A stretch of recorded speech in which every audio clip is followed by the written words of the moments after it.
Dharma, Dharma song就三个第三个吧，他全部印度，三件汤底送地的好多头发，这是个拿到他讲的去年吧人，他肯定是好帮助。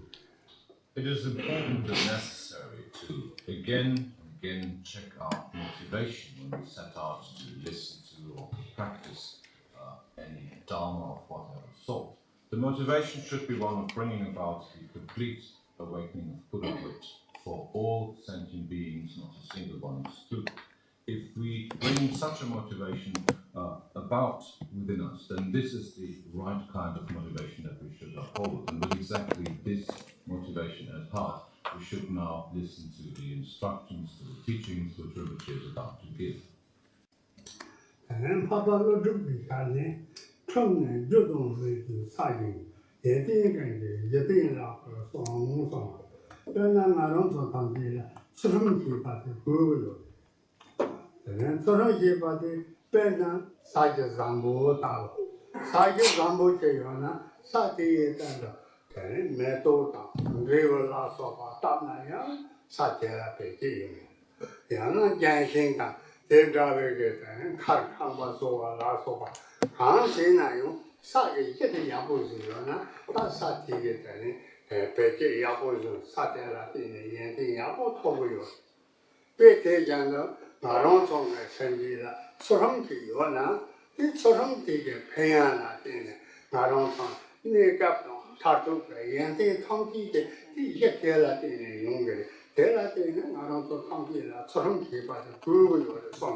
As it has been said by the great Indian master Nagarjuna, just as one needs good soil for any plant to grow, in the same way, virtuous, disciplined conduct is the soil or the basis for all qualities that could possibly arise within us. So, if we were to plant any plant whatsoever, a tree for instance, we would first have to put the seed that will eventually grow into such a tree into soil, into good soil, and we have then to do all kinds of things in order to make that plant grow.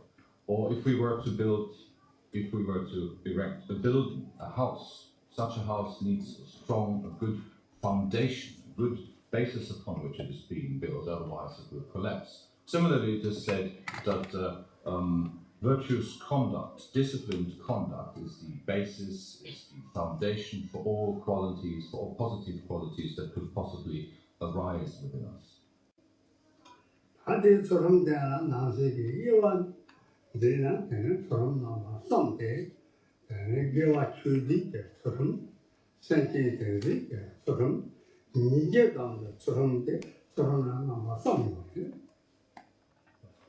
So when we talk about such disciplined conduct, such virtuous conduct, there are three types, three categories that are being mentioned. The first kind is that kind of conduct which is being based on virtuous deeds.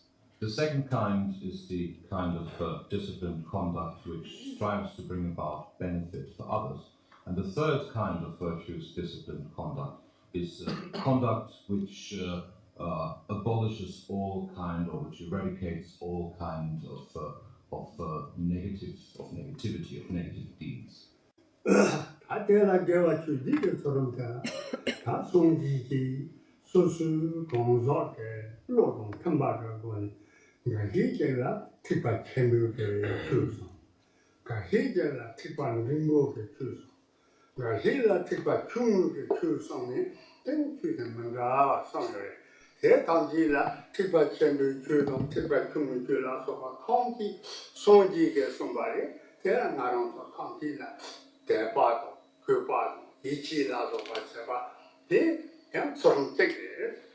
The first category of disciplined conduct, as has been taught by the Buddha himself, aims predominantly at the very personal conduct of each and every individual.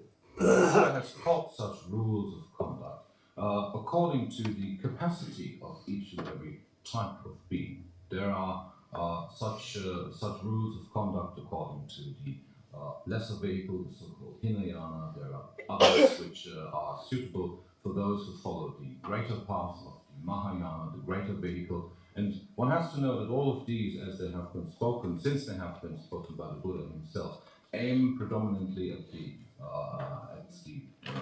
personal conduct of the individual practitioner. All of these have only that one particular single aim in mind.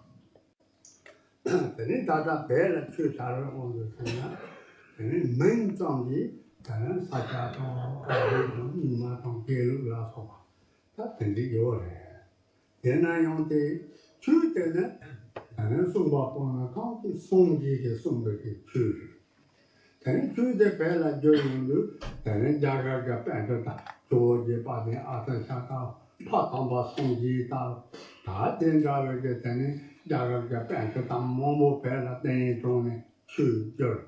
Then Pega Lota, Marba Lota, Rohi, Zambuta, then Berotana, Tetanti, Jagaria, Penny, Jagani, Chu, and Chu, Juriman. Say the county Songi, the Chu. Main tapa tangji saja kaji ima gelu yore. Te la lama jepate se mendawa ye ma tu jipare. Te tangji la ngarong songe pene pene saja ke chude yapore kaji ke chude yapo mare ta. Kaji ke chude yapore ima ke chude yapo mare sama. Tene senge samje yo mare ngani jeji yo mare. Te yendu te dawa mare tangji la sonji ke songi chu yen sane senge te pa tang. As the teachings of the Buddha have been transmitted to Tibet, various schools and lineages evolved over the centuries. There's the Nyingma school nowadays, the Nyingma school, the ancient old school, and there are the Sakyapas, there's the Kajiba school, and there is the Gelugpa school.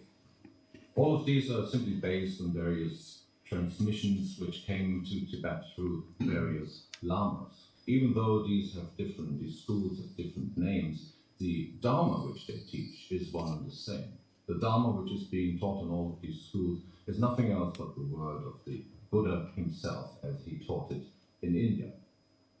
Over the centuries, great Indian masters like the great Atisha or like Padampa Sanja came from India to Tibet and taught the Dharma there. At the same time, great famous Tibetan translators like Vairocana, like Mapalotsawa, like Rinchen Sanpo, to name only a few, traveled from Tibet to India to obtain the holy Dharma, the teaching of the Buddha there, and brought it back to Tibet and translated it into their own native Tibetan language. So in this way, these various lineages evolve, but the teaching that is being transmitted throughout all of these lineages is exactly one and the same. There's no difference whatsoever.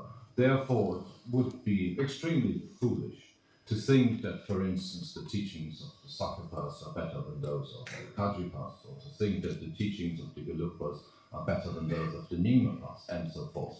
Since these teachings are one and the same, since there is no difference between them whatsoever, how could there be a better or a worse one? So in this way, these lineages have evolved, but the teaching that is being transmitted through them is nothing else but the teaching of the Buddha himself.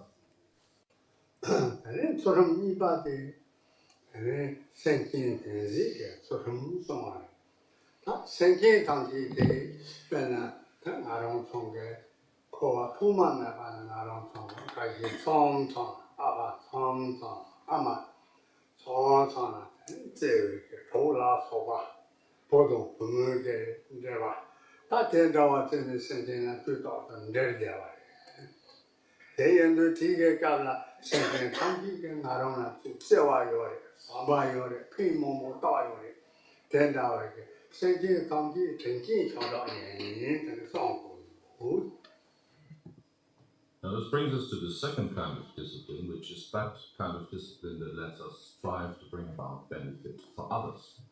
And when we think about all of these others, all of these sentient beings out there in this world, then it is apparent that in one lifetime or other, we have had a rather intimate relationship with each and every one of them. At one time or other, each and every one of these beings, not a single one excluded, has been our loving mother, our loving father, have been our partners, our husbands, or our wives, our girlfriends, or boyfriends, and so forth.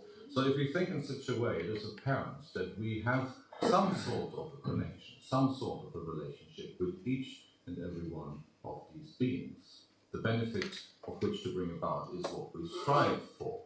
So in this way, when we keep this in mind, when we remind ourselves of this fact, that we are connected to these beings in such a way, we then strive to bring about benefit for them. This is the first thought, the first idea that we should contemplate when we strive to bring about such this particular kind of discipline conduct.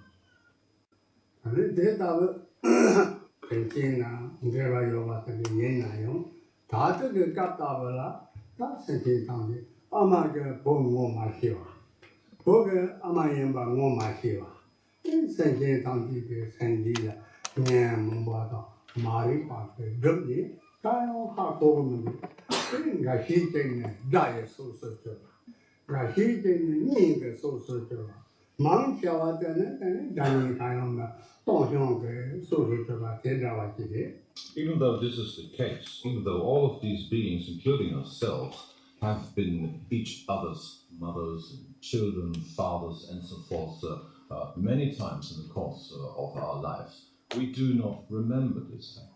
Our former mothers do not remember that we once were their children. We, their former children, do not remember that they were once our former mothers, and so forth. We rather experience ourselves as friends or enemies, and for the most part, all of the vast majority of beings out there, we are completely oblivious to them. We do not care about them at all. We do not even know of their existence. So this is the fundamental, this is the basic situation in which we find ourselves, this kind of relationship which we seem to have with such people or other people, and the obliviousness, all of these with which we see all of the other beings. In this way, there is no memory of ours whatsoever of having been connected to these beings in these rather intimate ways in former lifetimes.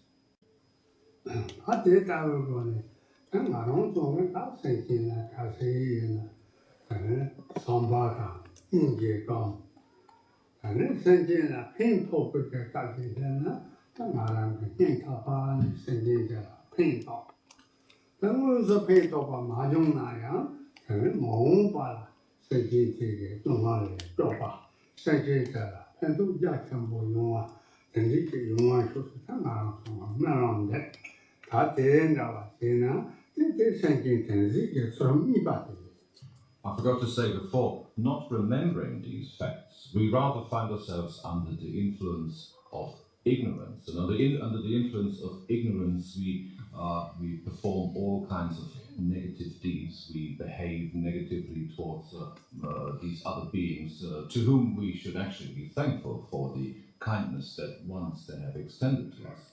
Now, reminding ourselves of this kindness constantly, we may then indeed find it within ourselves to bring about a certain thankfulness, and we may then be able to think of them in a kind and loving way, and to strive to bring about lasting benefit for these beings. Even if we should not find ourselves in a position to really do this, to bring about benefit in any which way that we can perceive as such, we could at least make a wish. We could make a clear and strong wish from the bottom of our hearts that in the future we may be able to do so. So if we were to proceed in this way, this would be the second kind of discipline that we could bring about, the discipline which strives to bring about benefit for others.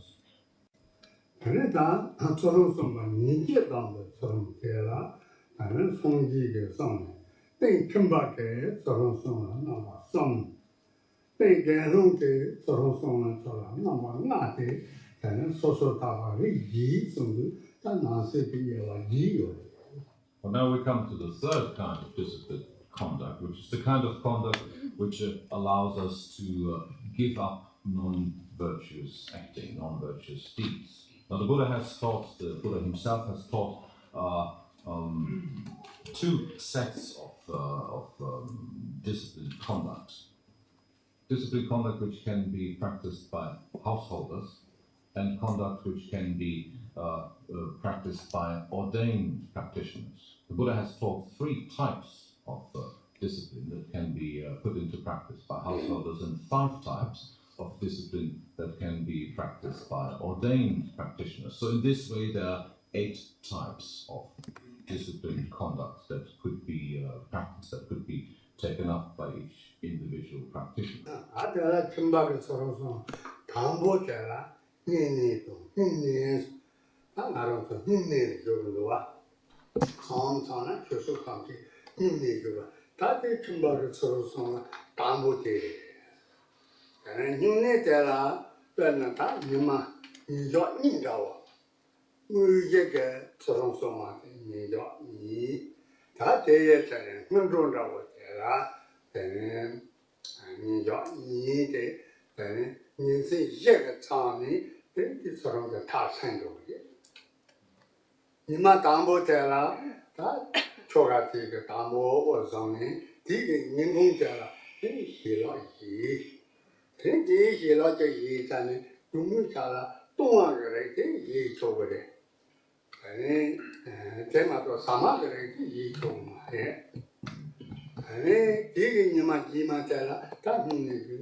Now, first to talk about the 3 types of discipline that the Buddha has taught for householders.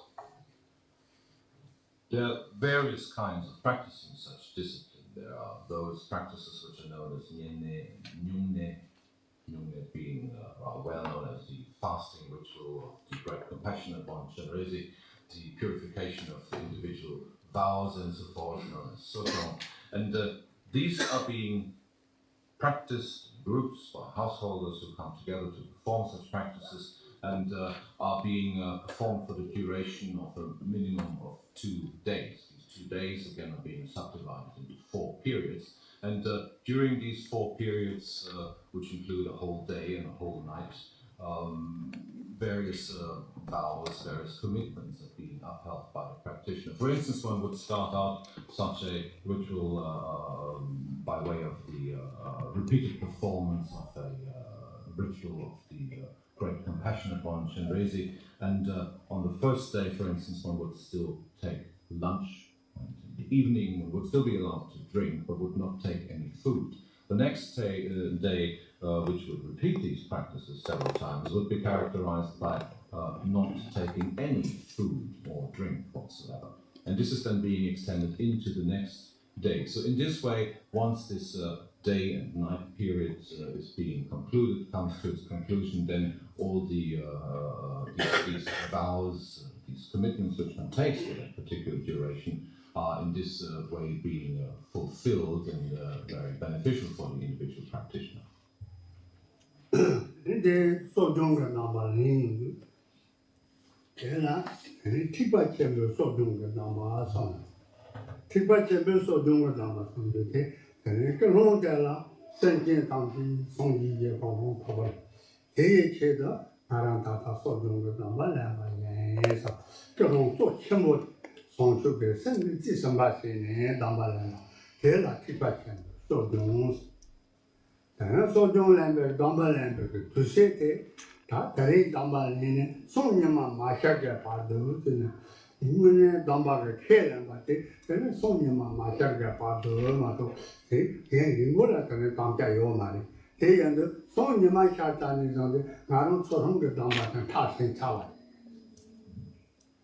So if one were to practice in such a way, one would start out one's day with taking certain commitments upon oneself, purifying one's commitments and taking certain commitments upon myself, which strive at the bringing about of benefit for others in the best possible way.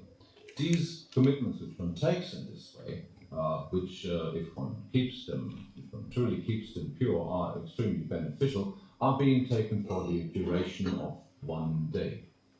This has a particular reason. The reason is that if one takes such commitments only for the duration of a single day, then they are not particularly hard to keep. So if one then practices together in this way, keeping up these commitments with the truly heartfelt wish in mind that through our doing so benefit for beings is being brought about, then this is indeed this is truly of great benefit and can be practiced. And once the sun rises on the next day, then this commitment which one has taken upon oneself has indeed been fulfilled. In this way, one has been indeed brought about great benefit, not only for oneself, not only for the practitioners who gather together to do this practice, but for all beings indeed.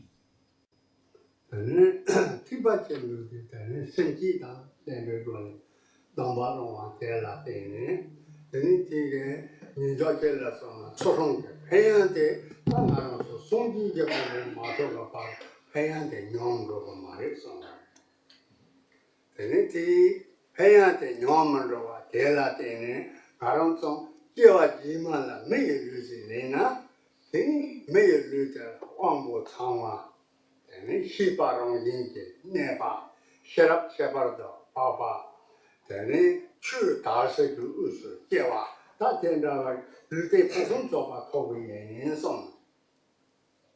So if we were to set out with whatever practice we do, or for instance, if we would do this particular practice with this particular wish at heart, if we would truly be motivated to bring about lasting benefit for the sake of all sentient beings and then practice accordingly, then the benefit which is being, the merit which is being accumulated through such virtuous acting, does indeed stay with us. It will not be exhausted until we ourselves have achieved the complete awakening of Buddhahood.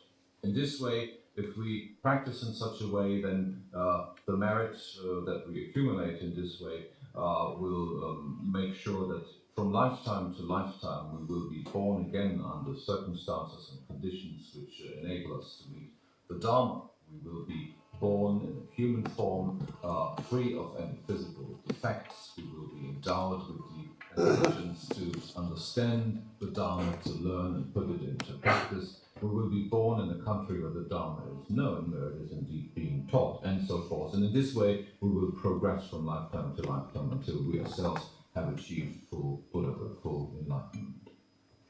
And then you need to do that. That you need to do that. So don't you not get past on then middle to roll out of so many people. And then you think you know, come on, Mokoa. And then make them by the walk or the Drime. And then you don't take it to Matapa, Mikepa.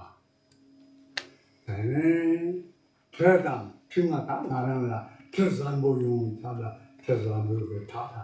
Then Maran Zipe, Kido, Rumbo, Yenta Lasso, and the Dodgers of the Lasso. Teach a lot in Matapa. Then check temple to temple, check temples and then drop on and total trade temple. Temples and then said to one Zujava, and Basola Zujava, then just like temple standing as then he get check him look at the Mundupa. And then Chang Bawa, and then Sidruga Kaze Bawante, so doing a lot, Japa, so that the G is on. To describe these commitments which one takes upon oneself during such a 2-day fasting practice, as it is known as Njung Né, there are 8 commitments which one takes upon oneself. There is an 8-fold discipline which one practices for that particular period of time. The first is that we vow not to kill any sentient being whatsoever. The second is not to take anything that which has not been given to us, so not to steal. The third is that we do not talk in a misleading and untrue way to others, so to say that we do not lie. The fourth is that we abstain from any sexual activity whatsoever for that particular duration of time.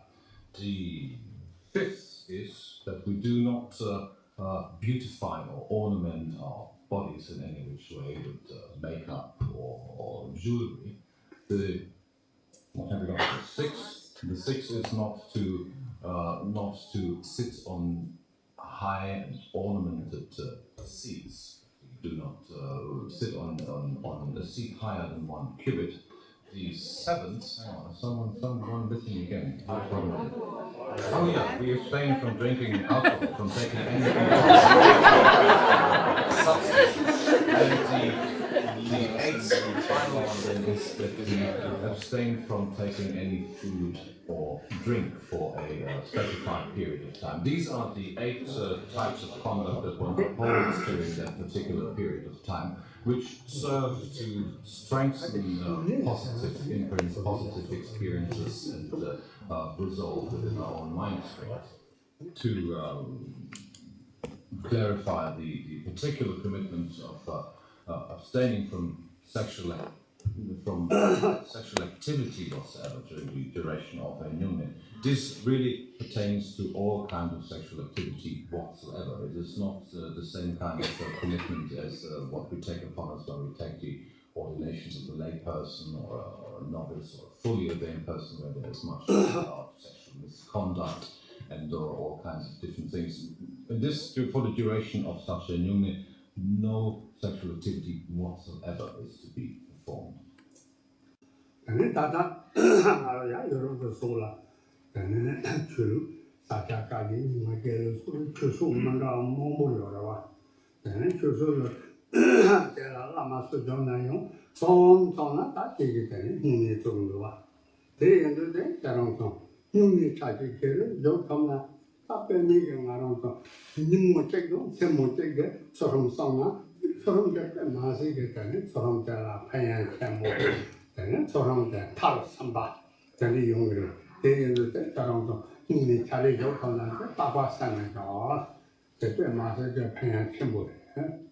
Now, all over the world nowadays, there are many Dharma centers of whichever tradition, Sakya, Kagyu, Nyingma, Gelug, and so forth. And in all of these Dharma centers, occasionally, in all of these Dharma centers, in many of these Dharma centers, there are resident lamas and monks and nuns who occasionally get together to practice this meditation of Njung Né, this particular ritual. So whenever one has the opportunity to join such a 2-day ritual, which goes on for the duration of the whole day and the whole night and so forth, it would be extremely beneficial to do so. So whenever the opportunity arises, one should make good use of it. To practice in such a way, to take these disciplines, this disciplined conduct upon oneself for such a duration of time, is something that is extremely beneficial for our own conduct. And if we have the chance, then we should hurry there and just take part and do so if we can.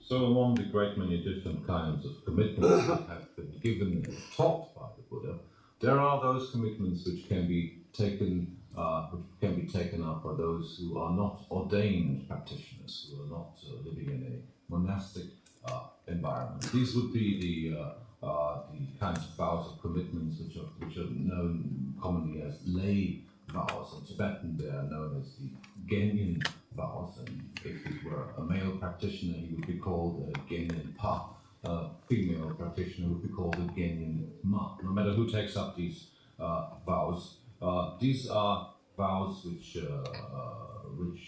predominantly aim at our own personal conduct. And for instance, the very first and most basic one of these vows, these commitments that one could take upon oneself, is the commitment not to kill any being in any way whatsoever, not to bring physical harm about for any being, which then results in the death of such a being. This is a commitment that one can constantly observe, that one can take upon oneself and strive to keep as pure as possible, to practice this as well as one is able to.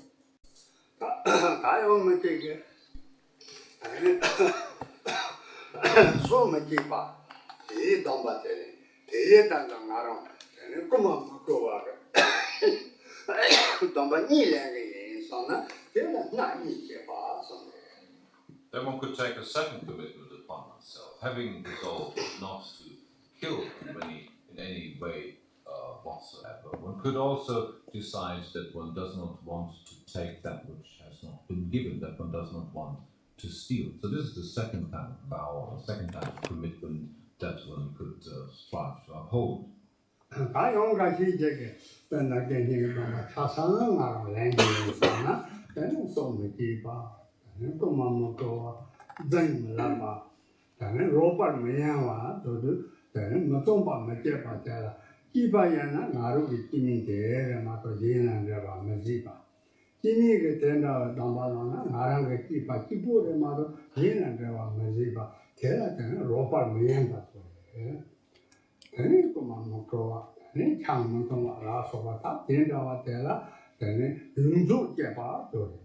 Now, on top of these, there are other commitments which could be practiced by lay practitioners, and some indeed resolve to take all of these so-called 5 lay commitments upon themselves. So the first basic 2 we have heard about, which is to resolve not to kill and to resolve not to steal in any way whatsoever. One could then continue to take upon oneself the vow of not speaking that which is not true, not to have any sexual relationship whatsoever.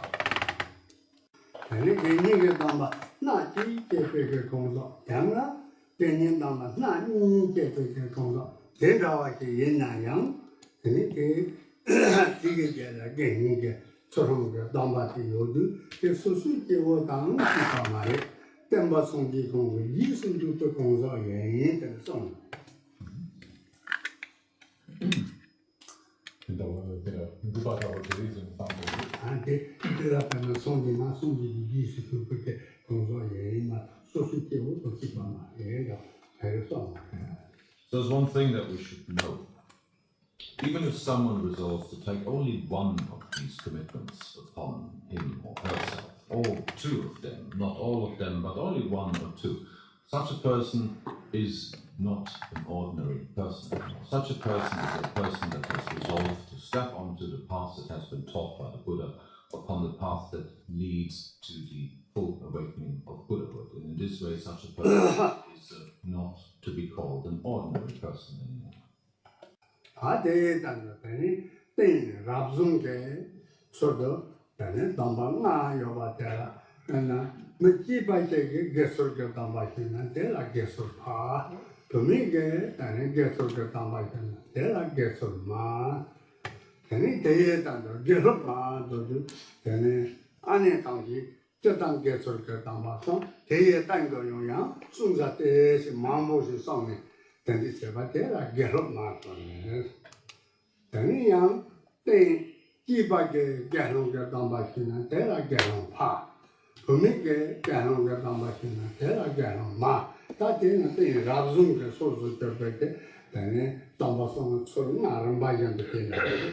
And this brings us to the 5 types of monastic ordination, the 5 types of commitments, of vows that an individual practitioner, female or male practitioner, could take upon oneself. These are, again, slightly different, depending on whether one is female or male, and they are known as the Getsul or Getsul-ma ordination, whether one is male or female, or particularly for women, there is an extended form of the Getsul-ma ordination, which is known as the Gelok-ma ordination. And then we have fully ordained monks and nuns, which would either be called Gelong or Gelong-ma. So in this way, there are 5 types of vows of commitment, monastic commitments that could be taken upon, that could be practiced by individual practitioners.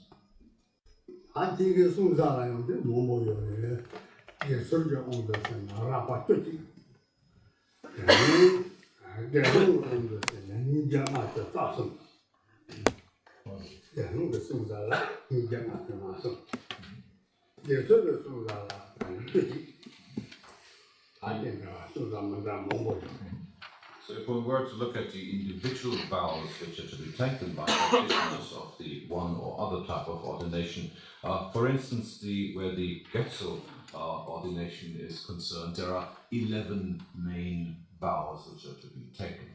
If one were to decide to take full ordination upon oneself, then there would be 253 vows which would have to be kept.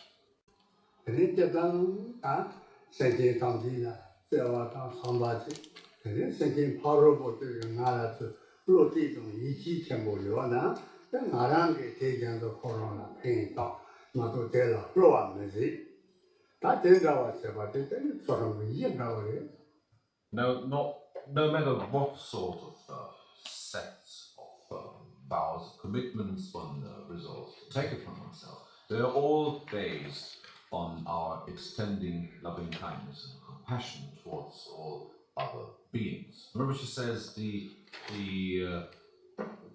greatest kind of fair, the most important kind of discipline that any one individual practitioner could practice, could display, is that once others have some confidence in us, have displayed some trust in us, that we clearly and strongly resolve that we will do nothing whatsoever that could possibly confuse them in any way whatsoever. That would certainly be the greatest and the most important kind of discipline that we could uphold. So are there questions concerning these points?